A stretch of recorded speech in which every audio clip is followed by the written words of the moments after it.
Bertahun-tahun ke belakang, dalam suatu mimpi Allah berfirman kepadaku, Qasim, sebelum tidur bacalah surah Ikhlas, surah Falaq, surah Naas dan kemudian tidurlah, maka setan menjauh darimu.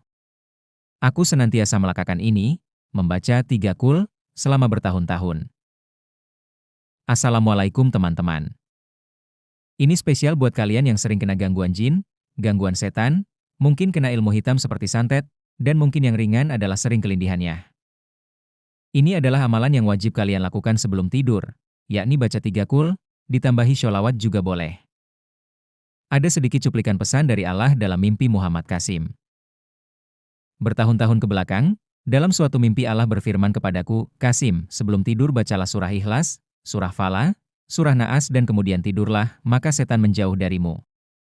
Aku senantiasa melakukan ini, membaca 3 kul, selama bertahun-tahun. Terdengar ringan tapi syarat dengan manfaat. Tidak cuma itu ya teman-teman, syarat diterimanya doa adalah bebas dari syirik. Baik itu syirik besar maupun syirik kecil yang tidak disengaja. Tahu kan syirik besar ya? Syirik akbar, syirik besar, adalah perbuatan menyekutukan Allah Subhanahu wa Ta'ala dengan sesuatu yang lain dalam hal keyakinan, ibadah, atau ketaatan. Tindakan yang termasuk ke dalam syirik besar meliputi menyembah selain Allah, menyembah berhala, matahari, api, kuburan keramat, atau makhluk halus. Nah, termasuk di sini menyembah mbahnya sendiri, menyembah leluhur misalnya, atau yang lagi viral nyembah diri sendiri. Hehehe. Berdoa kepada selain Allah, meminta rezeki, perlindungan, atau pertolongan kepada orang yang sudah meninggal atau benda mati, A9M.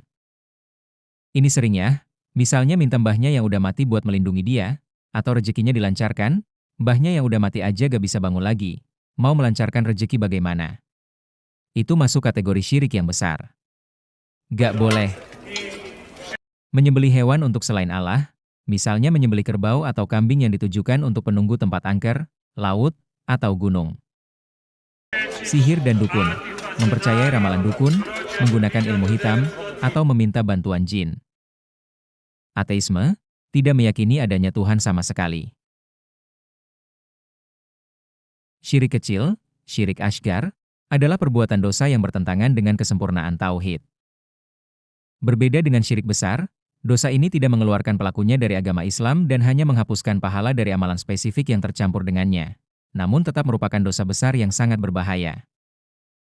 Syirik kecil ini syirik yang samar, termasuk yang syirik gambar dan patung yang bernyawa.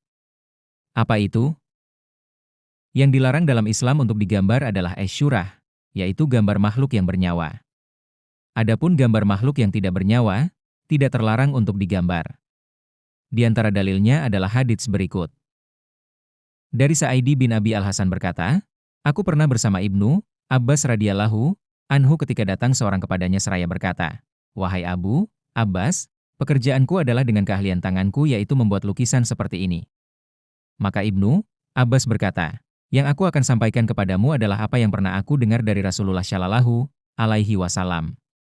Yaitu beliau bersabda, siapa saja yang membuat gambar asyurah, Allah akan menyiksanya hingga dia meniupkan ruh, nyawa, kepada gambarnya itu dan sekali-kali dia tidak akan bisa melakukannya selamanya. Maka orang tersebut sangat ketakutan dengan wajah yang pucat pasi. Ibnu Abbas lalu berkata, celaka engkau, jika engkau tidak bisa meninggalkannya, maka gambarlah olehmu pepohonan dan setiap sesuatu yang tidak memiliki ruh, nyawa, hr. Bukhari No 2225. Dalam hadits ini dijelaskan oleh Ibnu Abbas bahwa asyurah yang dilarang untuk digambar adalah gambar makhluk yang bernyawa. Adapun gambar makhluk yang tidak bernyawa seperti pohon, maka tidak terlarang untuk digambar. Dan dalam hadits yang lain, dari Abu Hurairah radhiyallahu anhu, beliau berkata, aku mendengar Rasulullah Shallallahu alaihi wasallam bersabda, Allah Azza wa Jalla berfirman, siapakah yang lebih zalim daripada orang yang mencipta seperti ciptaanku? Maka buatlah gambar biji, atau bibit tanaman atau gandum, hr. Bukhari No 5953 dan Muslim No 2111. Di dalam hadits ini juga terdapat bimbingan bagi orang yang ingin menggambar, hendaknya menggambar makhluk yang tidak bernyawa seperti biji, atau bibit tanaman atau gandum. Hadits Abdullah bin Mas'ud radhiyallahu anhu, beliau berkata, aku mendengar Rasulullah Shallallahu alaihi wasallam bersabda, Orang yang paling keras azabnya di hari kiamat, di sisi Allah, adalah tukang gambar, HR. Bukhari No. 5950, Muslim No. 2109.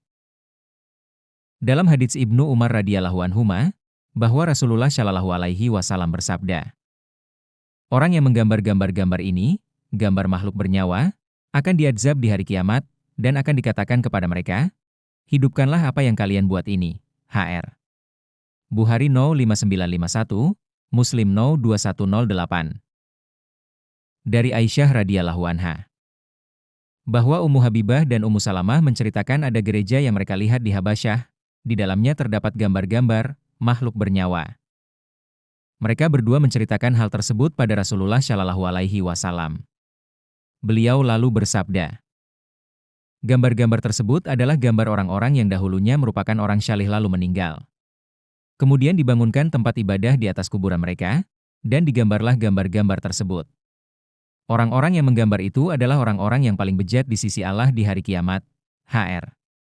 Bukhari No. 3873, Muslim No. 528.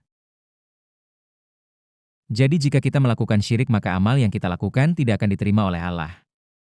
Diantar ke langit pun enggak. Jadi berdoa pun, baca 3 kul pun, Allah gak akan bantu. Jadi tetap yang paling penting, bersihkan dulu dari syirik, baru yang lain. Kalian sehari minimal sholat wajib 5 kali. Kalau kalian melakukan syirik, sama aja dengan gak sholat. Ini baru syirik yang kecil ya teman-teman. Buat syirik yang besar, seperti pergi ke dukun, nah itu malah 40 hari ibadahnya full gak diterima. Apa gak rugi itu? Pergi kepada dukun atau peramal tidak boleh dan bila mempercayainya, lebih besar lagi dosanya, berdasarkan sabdanya Shallallahu alaihi wasallam. Barang siapa yang datang ke penyiaran lalu bertanya kepadanya tentang sesuatu, maka tidak diterima syaratnya selama 40 hari. Hadits riwayat Muslim No. 2230, Kitab As-Salam, dan Ahmad No.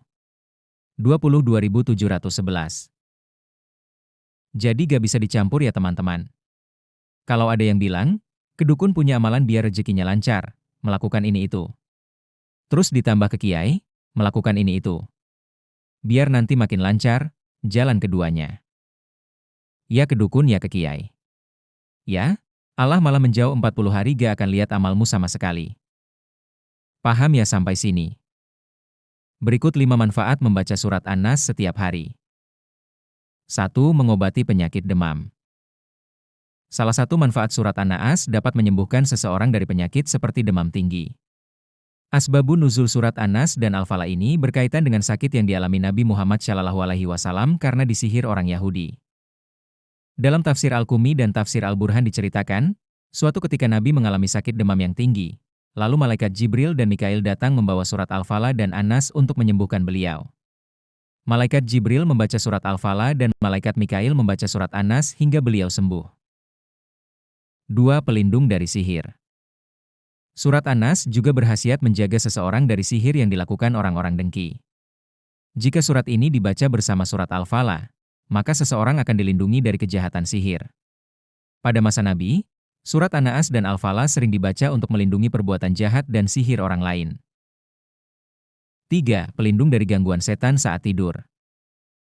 Manfaat lain dari surat An-Nas dapat menjaga seseorang dari gangguan setan.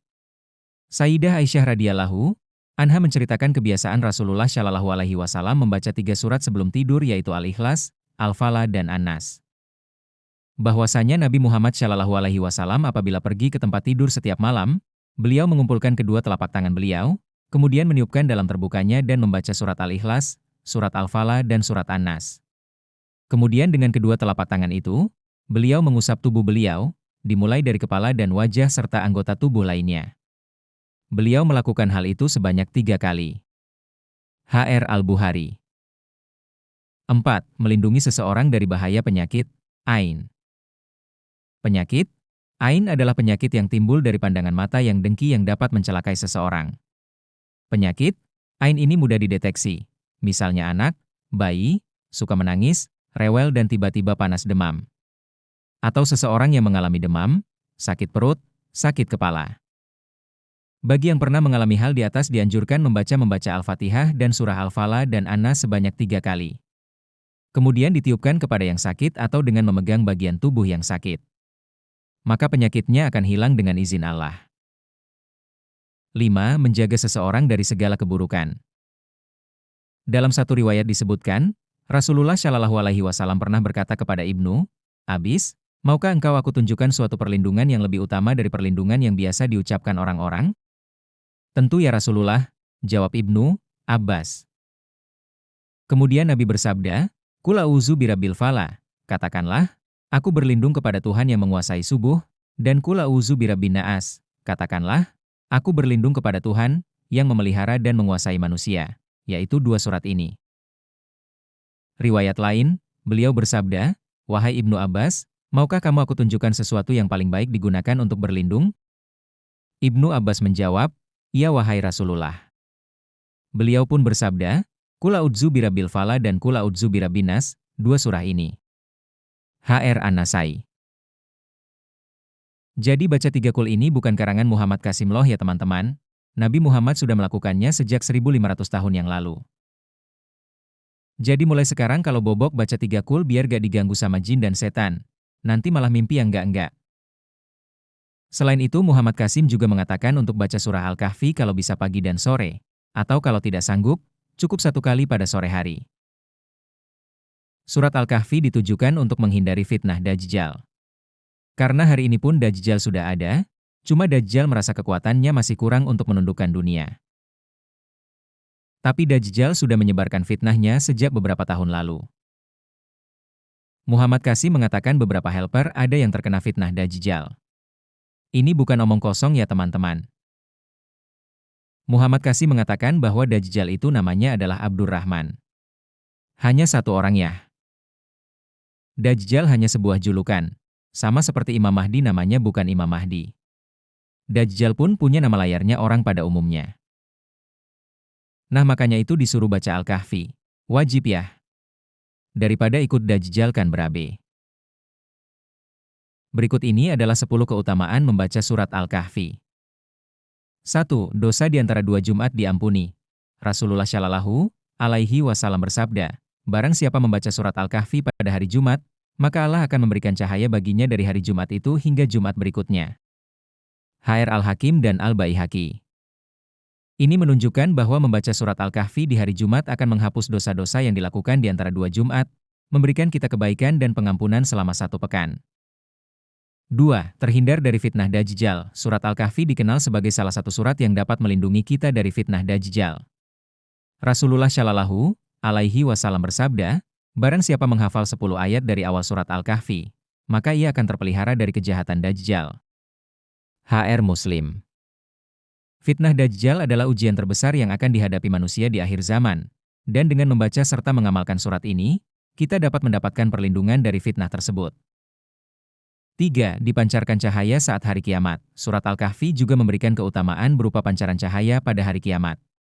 Rasulullah Shallallahu Alaihi Wasallam bersabda, "Barang siapa membaca surat Al-Kahfi pada malam Jumat, maka akan dipancarkan cahaya dari dirinya hingga ke Baitul Atiq." HR Ed-Darimi. Cahaya ini akan menjadi petunjuk dan perlindungan bagi mereka yang rajin membaca surat Al-Kahfi. 4. Rumah terhindar dari setan. Membaca surat Al-Kahfi tidak hanya bermanfaat bagi diri sendiri, tetapi juga memberikan perlindungan bagi rumah kita. Rasulullah Shallallahu Alaihi Wasallam bersabda, "Rumah yang dibacakan surat Al-Kahfi tidak akan dimasuki oleh setan." HR Ibnu Mardawai. Dengan membaca surat ini secara rutin, rumah kita akan terlindungi dari gangguan setan dan jin. 5. Diberikan petunjuk dan bimbingan oleh Allah. Salah satu keutamaan lain dari membaca surat Al-Kahfi adalah mendapatkan petunjuk dan bimbingan dari Allah Ta'ala. Cahaya yang dipancarkan dari membaca surat ini juga memberikan kita petunjuk dalam menghadapi kesulitan dan membuat keputusan penting dalam hidup. Jika Anda merasa bingung dalam mengambil keputusan, membaca surat Al-Kahfi dapat membantu membuka hati dan pikiran Anda untuk memilih yang terbaik. 6. Mendapatkan ridha dari Allah. Dengan rutin membaca surat Al-Kahfi, kita juga berpeluang besar mendapatkan ridha Allah Ta'ala. Ridha Allah adalah kebahagiaan sejati bagi seorang hamba, dan merupakan tanda bahwa Allah menerima amal ibadah kita. Mencapai ridhanya adalah tujuan hidup setiap muslim, dan salah satu cara untuk meraihnya adalah dengan mengamalkan surat Al-Kahfi. 7. Meninggal dalam keadaan syahid. Membaca surat Al-Kahfi secara rutin juga dipercaya dapat menjadikan kita meninggal dalam keadaan syahid, yakni mati dalam keadaan membela agama Allah. Meninggal dalam kondisi syahid adalah dambaan setiap muslim karena syahid adalah kedudukan yang sangat mulia di sisi Allah Ta'ala. Dengan membaca surat ini, kita berdoa agar ketika saat itu tiba, kita berada dalam keadaan yang diridhai Allah Ta'ala. 8. Diberikan rasa tenang dan tentram. Surat Al-Kahfi juga memiliki keutamaan dalam memberikan ketenangan dan ketentraman hati. Membaca surat ini secara rutin dapat menghilangkan kegelisahan, kecemasan, dan perasaan tidak nyaman yang seringkali disebabkan oleh godaan setan. Dengan hati yang tenang, kita dapat lebih fokus dalam beribadah dan menjalani kehidupan sehari-hari dengan lebih damai. 9. Mendapatkan pengampunan dari Allah. Selain mendapatkan cahaya dan perlindungan, membaca surat Al-Kahfi juga bisa menjadi jalan untuk mendapatkan pengampunan dari Allah Ta'ala. Rasulullah Shallallahu Alaihi Wasallam bersabda, barang siapa membaca surat Al-Kahfi pada hari Jumat, maka dosa-dosanya akan diampuni antara 2 Jumat. H.R. Ibnu Umar. Ini berarti, setiap dosa kecil yang kita lakukan selama sepekan bisa dihapuskan hanya dengan membaca surat ini pada hari Jumat. 10. Menambah keimanan dan ketakwaan. Membaca surat Al-Kahfi secara rutin juga dapat meningkatkan keimanan dan ketakwaan kita kepada Allah Ta'ala. Kisah-kisah dalam surat ini, seperti kisah Ashabul Kahfi dan Zulkarnain, mengandung banyak pelajaran tentang keimanan, kesabaran, dan keteguhan hati dalam menghadapi cobaan. Dengan merenungi isi surat Al-Kahfi, kita dapat memperkuat keyakinan kita kepada Allah dan meningkatkan kualitas ibadah kita. Dalam mimpi terbaru Muhammad Qasim, kita dianjurkan pada setelah maghrib ya, kita nunjuk pakai telunjuk tangan kanan kita ke tengah dahi, dan baca Al-Ikhlas 3 kali.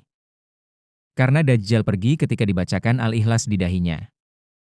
Tahu sendiri kan ya, di dahi Dajjal ada tulisan apa? Sebenarnya banyak sekali amalan yang harus dilakukan. Ada 21 amalan pesan dari mimpi Muhammad Qasim. Silahkan cari di TikTok atau YouTube. Kalau tidak sibuk, insya Allah saya buatkan videonya shortnya. Saya akhiri dulu video saya kali ini, kurang lebihnya saya mohon maaf. Wassalamualaikum warahmatullahi wabarakatuh.